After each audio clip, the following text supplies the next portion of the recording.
Twelfth class mathematics determinants की exercise 4.2 का आज आखिरी सवाल यानी क्वेश्चन नंबर 15 और 16 सॉल्व करने वाले हैं।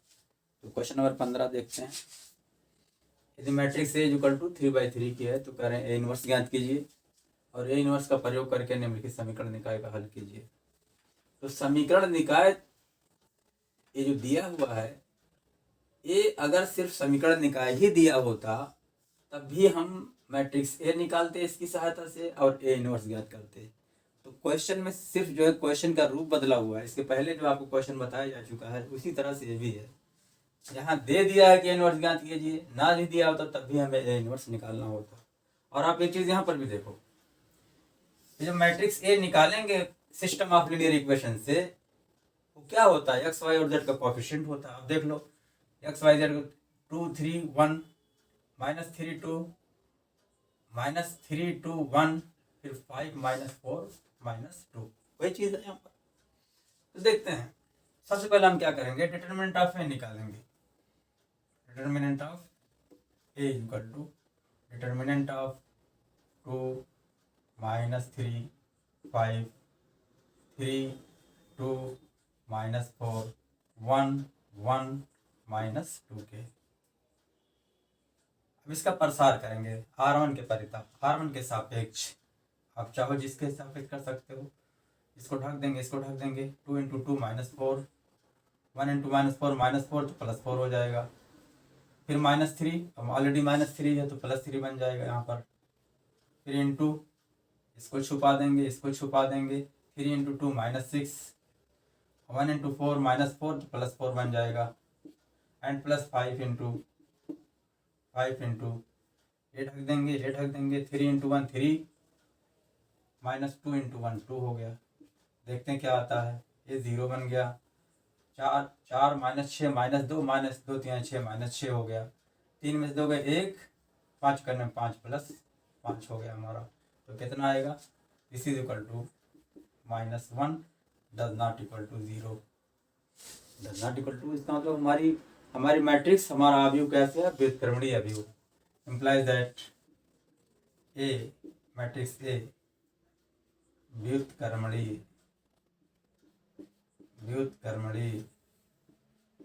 अवयव है, यानी नॉन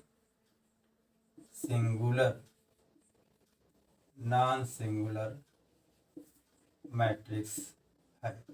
इसका मतलब क्या हुआ, इसका मतलब हुआ कि ए इनवर्स इसका ज्ञात किया जा सकता है। इम्प्लाइज दैट ए इनवर्स ज्ञात किया जा सकता है।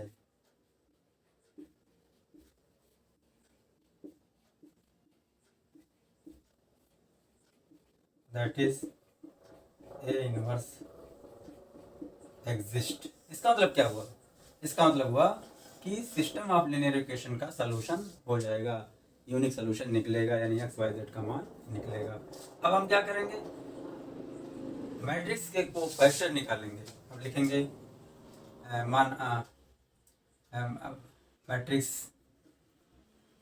मैट्रिक्स ए, हम यहाँ लिखते हैं, ऊपर लिखते हैं, लिखेंगे मैट्रिक्स ए के एलिमेंट्स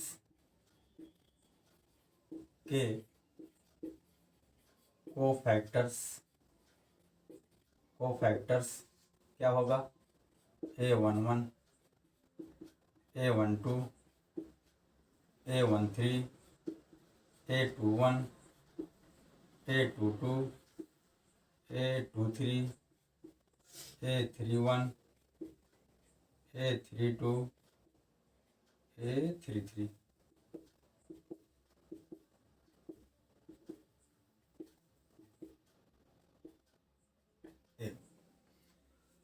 हमने साइन पैटर्न आपको बताया है, plus minus plus minus plus minus plus minus plus. इस साइन पैटर्न से यहाँ पर लिख लेंगे ऑर्डर में, plus minus plus minus plus minus plus minus फिर प्लस।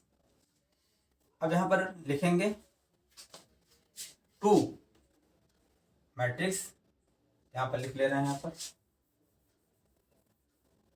यहाँ लिख लें ताकि जो है आसानी रहे। 2 -3 5 3 2 -4 1 1 -2 के। अब इसका निकालेंगे क्या कोफैक्टर, हमारा क्या होगा, एलिमेंट 2 का कोफैक्टर 1 1।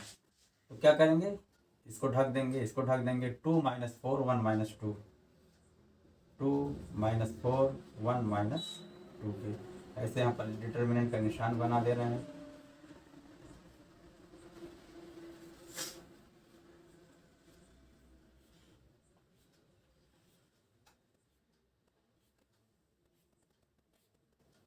ऐसे A12 ए लाइन ढक देंगे, ए लाइन ढक देंगे। 3 -4 1 -2 3 -4 1 -2 के। फिर इसका निकालेंगे, ए ढक देंगे, ए ढक देंगे। 3 2 1 1 3 2 1 1। फिर सेकंड रो के फर्स्ट एलिमेंट का कोफैक्टर क्या होगा, A21। ए ढक देंगे, ए ढक देंगे। -3 5 1 -2 -3 5 1 -2 के। A22 इसका निकालेंगे, ए ढक देंगे, ए ढक देंगे। तो क्या बचेगा, ए ढक दिया, ए ढक दिया। 2 5 1 -2 2 5 1 -2 के। A23 यानी -4 का कोफैक्टर, ए लाइन ढक देंगे, ए लाइन ढक देंगे। बचेगा क्या एलिमेंट, 2 -3 1 1 2 -3 1 1। फिर A31 इस एलिमेंट का निकालेंगे कोफैक्टर, ए ढक देंगे, ये ढक देंगे। क्या बचा, -3 5 2 -4 -3 5 2 -4 के। फिर इसका निकालेंगे तो ए ढक देंगे, ए ढक देंगे। 2 5 3 -4 2 5 और 3 -4 के। फिर अब इस एलिमेंट का निकालेंगे तो ए ढक देंगे, ए ढक देंगे। 2 -3 3 2 2 -3 और 3 2 के। This is equal to, solve कर लो सबको।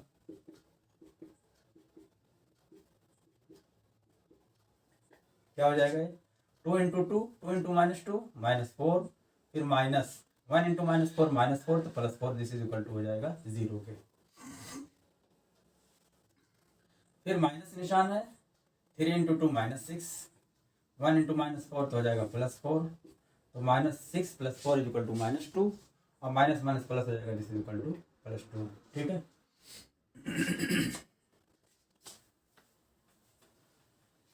फिर इसका निकाल लेते हैं, क्या हो जाएगा। 3 × 1 3 -1 × 2 2 = 1 के हो गया। ये माइनस निशान। -3 × -2 +6 और -1 × 5 5 6 - 5 = 1 -1 के। ये हो जाएगा 2 × -2 -4 -1 × 5 5 = -9 के। ठीक है। ये माइनस निशान है। 2 × 1 2 -1 × -3 तो हो जाएगा +3 तो हो जाएगा -5 के। ठीक। 3 × 4 माइनस है तो प्लस बन जाएगा। 12 - 10 = 2 हो गया। यहाँ पर माइनस निशान है। 2 × 4 -4 तो -8 हो गया। -15 हो गया तो -23 तो +23 हो जाएगा। 2 × 2 4 हो गया। -3 × 3 -9 यानी +9 हो जाएगा। दिस इज इक्वल टू हो गया 13 के। तो हमने मैट्रिक्स ए के सभी एलिमेंट के कोफैक्टर निकाल लिए। क्या आया, 0 2 1 फर्स्ट रो हो जाएगा और -1 -9 -5 2 23 और 13 आ गया। अब यहाँ पर लिखेंगे, इसको हम मिटा दे रहे हैं, लेकिन हम डिटर्मिनेंट ऑफ की ज़रूरत पड़ेगी तो नोट कर ले रहे हैं। Determinant of A equal to कितना आया है, -1 आया, क्योंकि इसकी ज़रूरत पड़ेगी। और ठीक, इसको मिटा दे रहे हैं।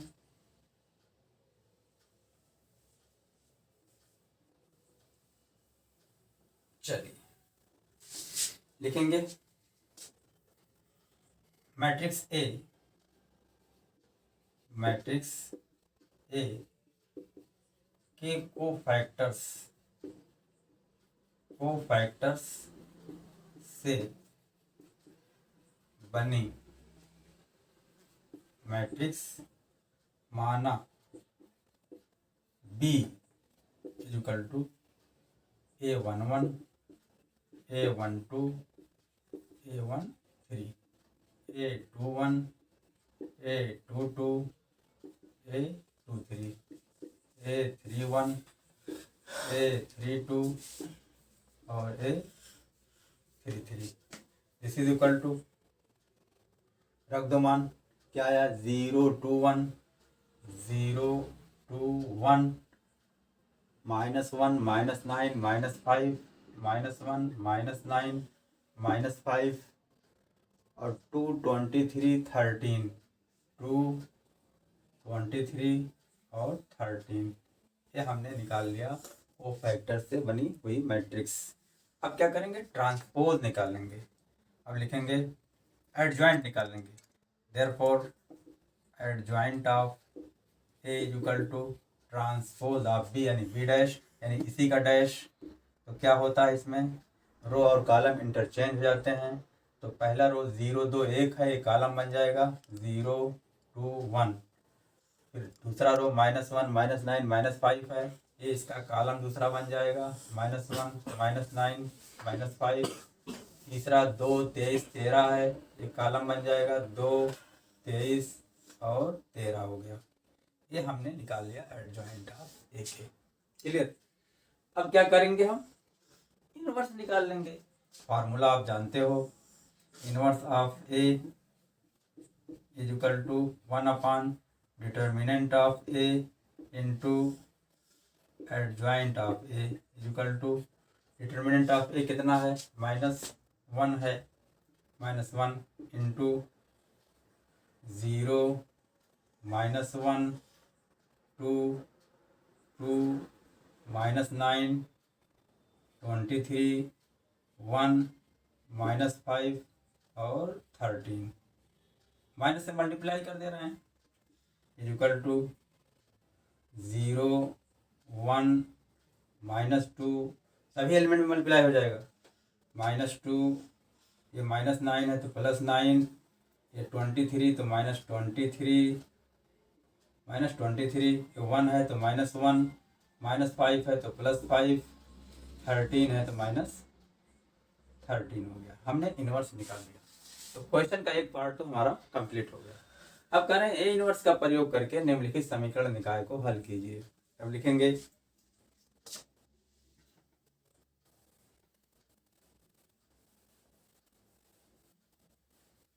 दिए गए समीकरण निकाय, दिए गए समीकरण निकाय, दिए गए समीकरण निकाय को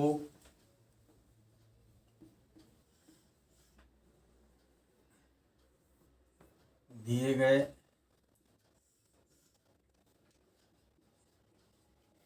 समीकरण निकाय को Ax is equal to B के रूप में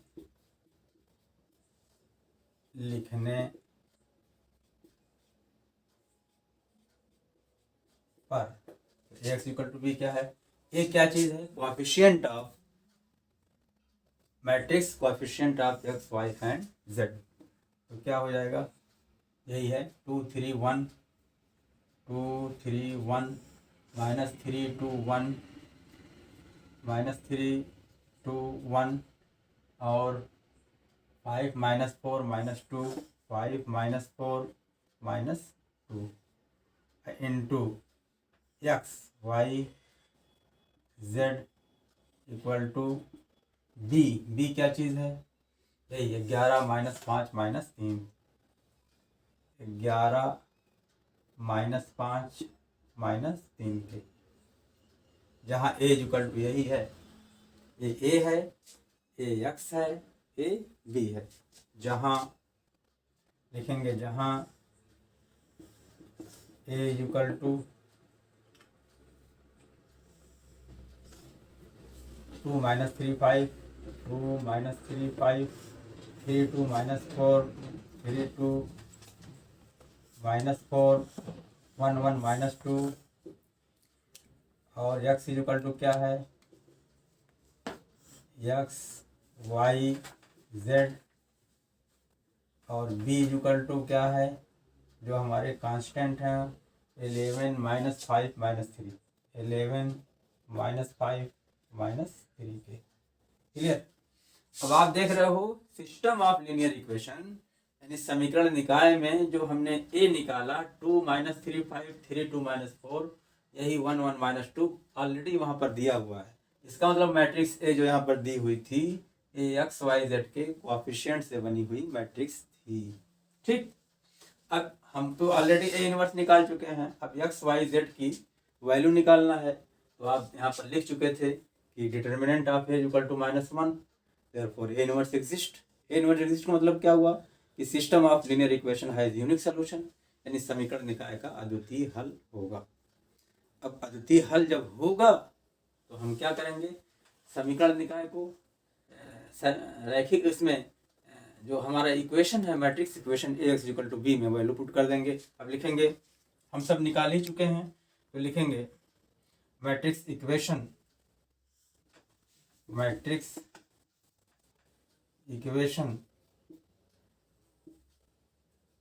ए X equal to B, that is X equal to A inverse B में मान रखने पर, x equal to A inverse B में इसे मान रखना है। x इक्वल टू क्या है हमारा, x y z, A inverse क्या है, ए इनवर्स हमारा आया हुआ है, ये है 0 1 minus 2, 0 1 minus 2, -2 9 minus 23, -2 9 minus 23, -1 5 minus 13, -1 5 minus 13, and to B, बी क्या है 11 माइनस 5 माइनस 3, 11 माइनस 5 और माइनस 3, इसको मल्टीप्लाई कर लिया जाए। This is equal to first row into first column, तो हो जाएगा 11 गुणे 0 0, 1 इंटू -5 -5, -2 इंटू -3 तो हो जाएगा +6 के। ठीक है। Second row into first column, तो -2 इंटू 11 -22, 9 इंटू -5 -35, और -23 इंटू -3 तो हो जाएगा +3 3 9, 3 दूनी 6 69, फिर -1 इंटू 11 -11, 5 इंटू 5 -25, और -13 इंटू -3 30, 13 3 39 प्लस हो गया 39 हो गया। दिस इज इक्वल टू क्या हो जाएगा, 6 में से 5 गए 1, यहाँ हो जाएगा 5 2 7 4 2 6 67, तो हो जाएगा यहाँ पर 2, यहाँ क्या हो जाएगा, यहाँ पे हो जाएगा 3 के।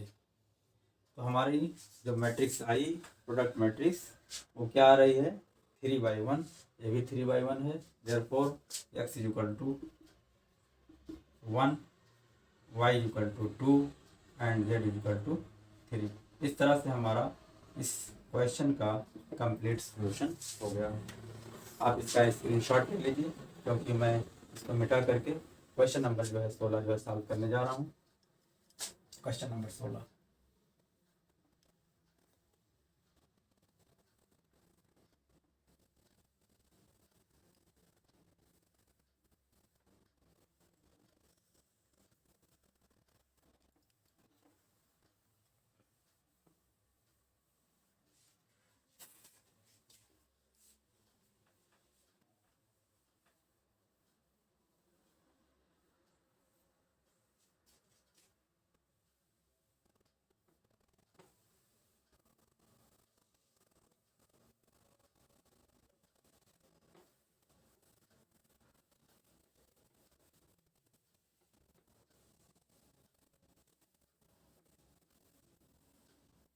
क्वेश्चन नंबर 16 क्या है?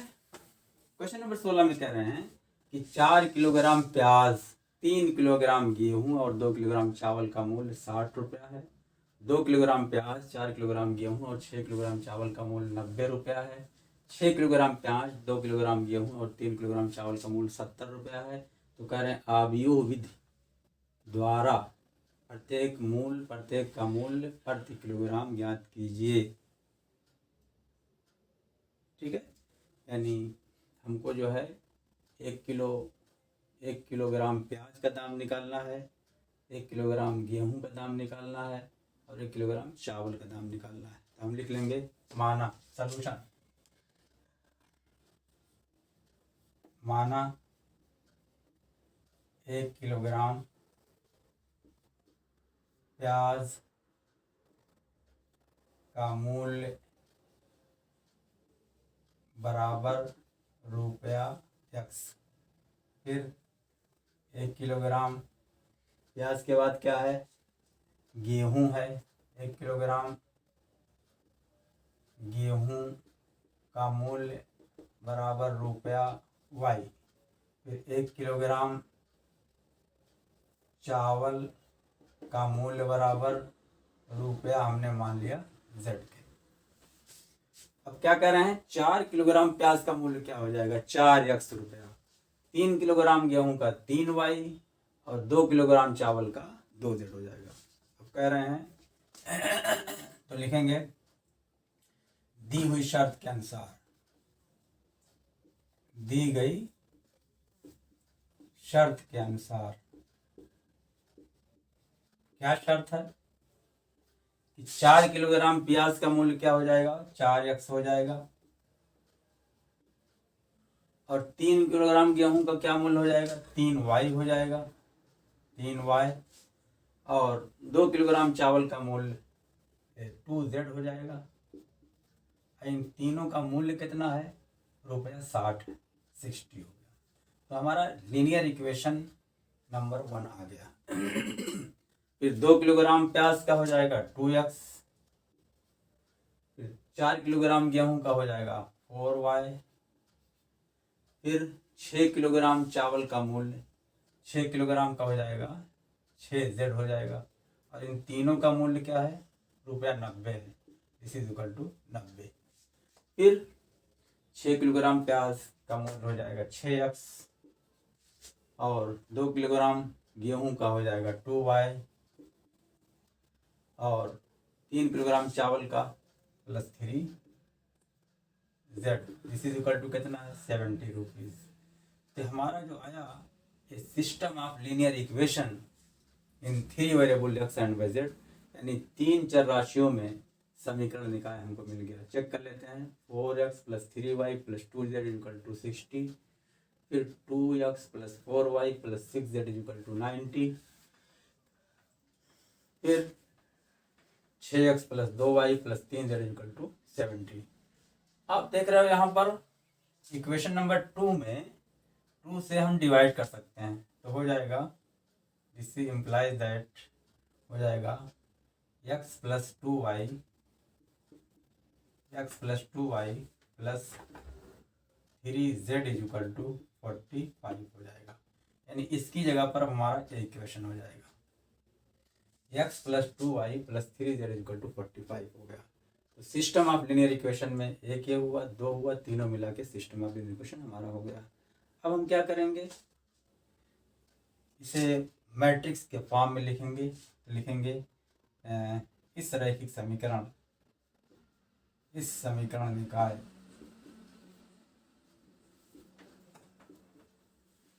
को मैट्रिक्स यानी आव्यूह रूप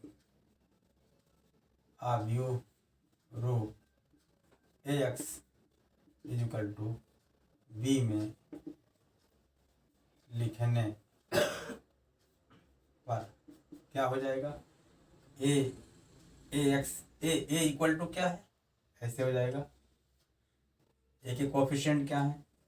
4, 2, 6, 3, 4, 2, अच्छा सॉरी, ये तो हम इसके लेंगे ना, 1 2 यहाँ हो जाएगा 2, फिर 2, यहाँ पर z का 3 है, z का कोफिशिएंट 3 है और इसका है 3 के, तो हो गया 4 3 2 1 2 3 6 2 3।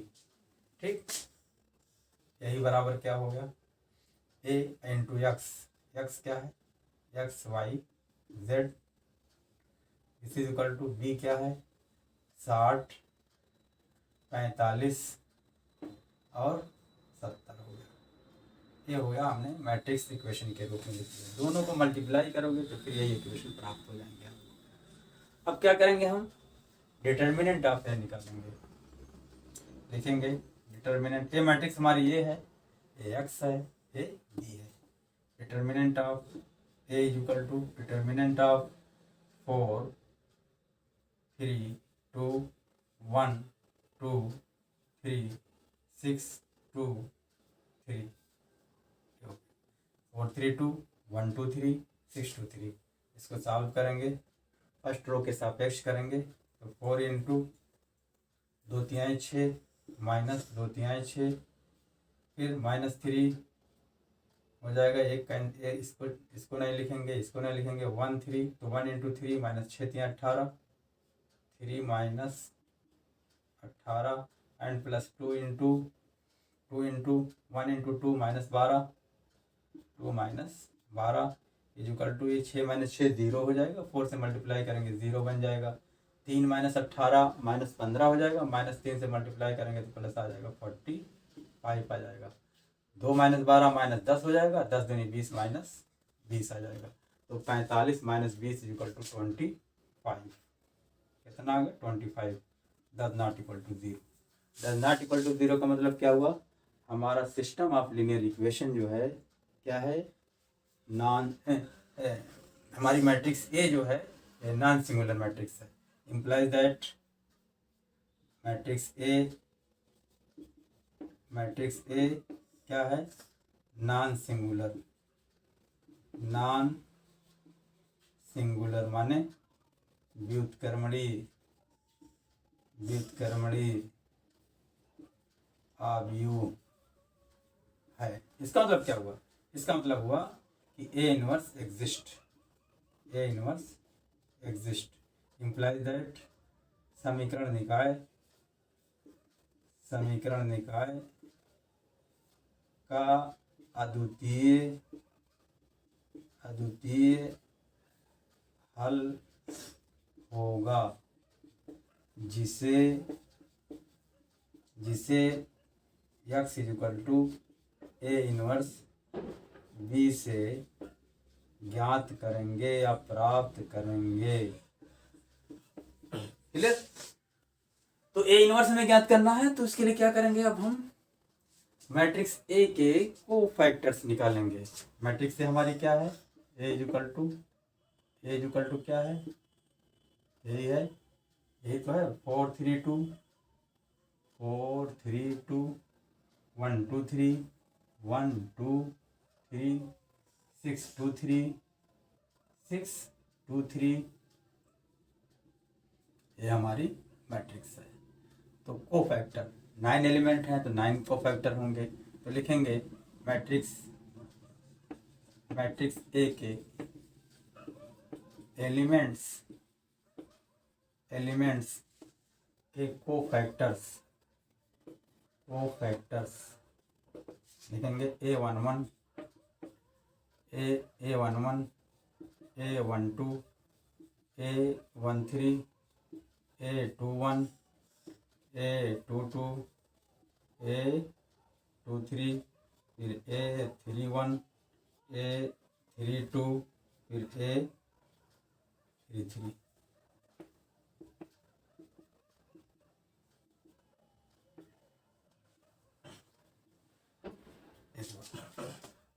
ये साइन पैटर्न है आपका, plus minus plus minus plus minus plus minus plus. इस साइन पैटर्न से कोफैक्टर के सामने निशान लगा देंगे, plus minus plus minus plus minus plus minus plus. अब डिटरमिनेंट का निशान लगा देंगे यहाँ पर।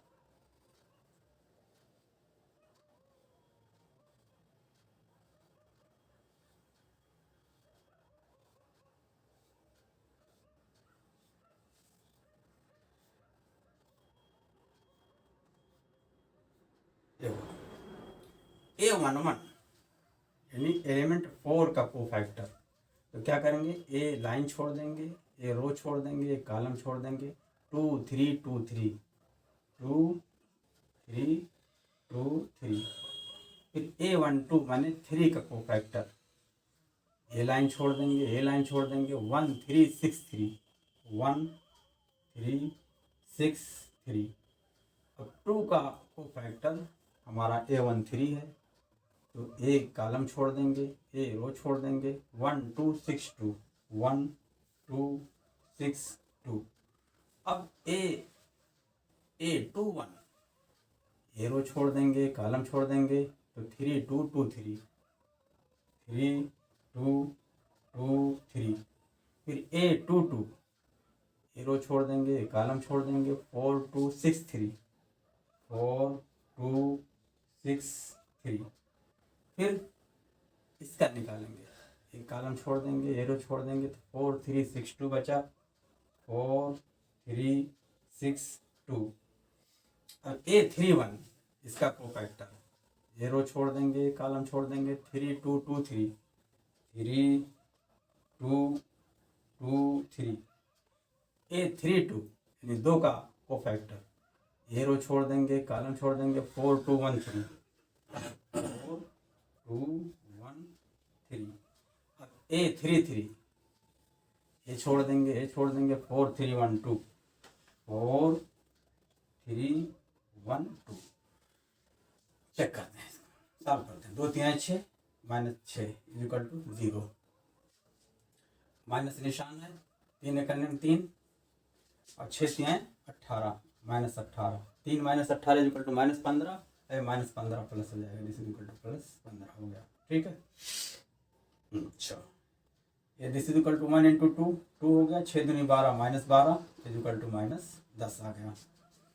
A21 माइनस निशान है, तो माइनस निशान लिखेंगे। 3 3 9 माइनस 2 दूनी 4 9 में 4 के 5 और माइनस निशान है तो माइनस 5। फिर 4 3 12 12 माइनस 6 दूनी 12 इज इक्वल टू 0 आ गया। फिर माइनस निशान लिखेंगे। 4 दूनी 8 और 6 3 18 8 minus 18 is equal to minus 10 और माइनस माइनस प्लस हो जाएगा तो प्लस 10 हो गया। फिर 3 इंटू 3 9 हो गया। 2 इंटू 2 4 हो गया। दिस इज इक्वल टू 5 हो गया। This is equal to minus निशान 4 इंटू 3 12 हो गया। माइनस 2 इंटू 1 2 हो गया इज इक्वल टू 10। फिर माइनस 10 हो जाएगा।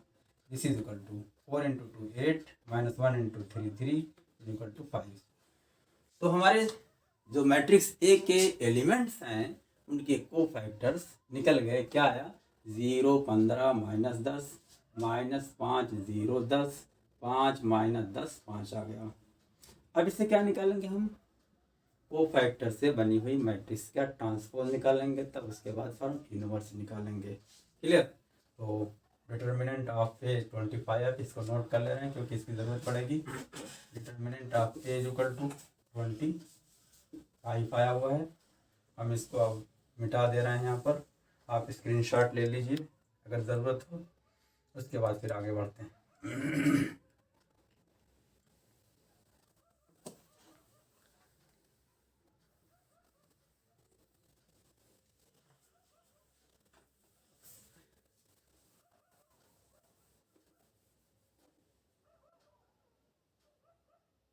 अच्छा, बी की भी ज़रूरत पड़ेगी तो बी भी हम लिख ले रहे हैं। बी इज इक्वल टू क्या आया है हमारा, बी इज इक्वल टू है 60 45 और 70। ये हमारा 60 45 70 इसको मिटा दिया। ठीक है, चलिए अब लिखेंगे मैट्रिक्स ए। मैट्रिक्स ए के कोफैक्टर्स यानी सहगुणनखंड कोफैक्टर्स से बनी मैट्रिक्स माना, तो मान लेते हैं माना बी है वो equal to A11 A12 A13 A21 A22 A23 A31 A32 A33। इसमें वैल्यू पुट कर दें अब। A11 0, फिर A12 15, फिर A13 -10 के 0 15 -10, फिर -5 0 10 -5 0 10, फिर 5 -10 5 5 -10 और 5। ये हमारी मैट्रिक्स को फैक्टर से बनी हुई मैट्रिक्स आ गई, जिसको हमने बी मान लिया। अब इसी मैट्रिक्स का ट्रांसपोज निकाल लेंगे, वही एडजॉइंट हो जाएगी। Therefore adjoint of matrix A equal to transpose of B, B dash भी लिखते हैं या B to the power capital T भी लिखते हैं। इस इज इक्वल टू क्या हो जाएगा, रो और कॉलम इंटरचेंज हो जाते हैं, तो पहला रो पहला कॉलम बन जाएगा। तो 0 15 -10 0 15 -10, फिर -5 0 10 -5 0 10, फिर 5 -10 5 5 -10 5। ये हमारा आ गया एडजॉइंट ऑफ ए। अब क्या निकालेंगे, इनवर्स निकालेंगे, बहुत आसान है। Therefore inverse of A equal to 1 upon determinant of A into adjoint of A के। This is equal to determinant of A कितना हमने नोट किया था 25, 1 upon 25 into adjoint of A क्या है 0 -5 5 0 -5 5, ठीक। 15 0 -10 15 0 -10 -10 10 5 -10 10 और 5, ये हमने लिख लिया। ये हमारा इनवर्स निकल गया, चेक कर लो। 0 -5 5 15 10 -10 15 0 -10 -10 10 5 हो गया। 1/25 से मल्टीप्लाई करना है, लेकिन मल्टीप्लाई करेंगे तो इसके अंदर अपान में आ जाएगा, फ्रैक्शन आ जाएगा, इसलिए हम क्या करेंगे, पहले हम मैट्रिक्स इक्वेशन में वैल्यू पुट करेंगे, तो लास्ट में 1/25 से मल्टीप्लाई करेंगे। तो इसको मैं मिटाने जा रहा हूँ, आप चाहें तो स्क्रीनशॉट ले सकते हैं इसको, ठीक है।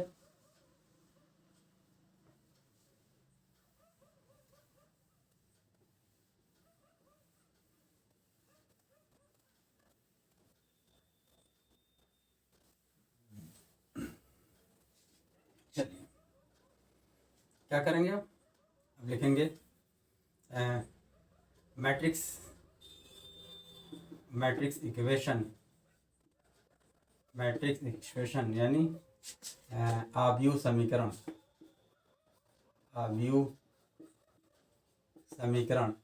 x equal to A inverse B में मान रखने, किसका मान, भाई x का, ए इनवर्स का, बी का। x का मान क्या है, x y z, A inverse क्या है हमने निकाला 1/25 0 -5 5 0 -5 5 15 10 -10 15 10 -10 -10 10 5 -10 10 5, ठीक। इंटू बी इक्वल टू है 60 45 70 60 45 और 70 60 45 70। ये मैट्रिक्स हमारी 3/3 की है, ये भी 3/1 की है, तो इसका प्रोडक्ट पॉसिबल है। तो प्रोडक्ट आएगा 3 × 1 का आएगा। दिस इज इक्वल टू 1/25 को ऐसे रहने देंगे, मल्टीप्लाई कर ले रहे हैं first row into first column, तो 0 × 60 0 हो गया, -5 × 45 तो 55 25 5 चौके 20 2 22 225 आ गया। अब 5 0 0 5 7 35, तो फर्स्ट रो से मल्टीप्लिकेशन हो गया। सेकंड से करेंगे 15 6 90 यानी हो गया 900, फिर 10 × 45 450 हो गया, फिर -10 × 70 -700 हो गया। फिर third row into first column, तो 60 दहियम 600 -600 फिर 450, फिर 5 सत्ते 35, 350। इस तरह से हमारा ये दोनों मैट्रिक्स का मल्टीप्लिकेशन क्लियर हो गया।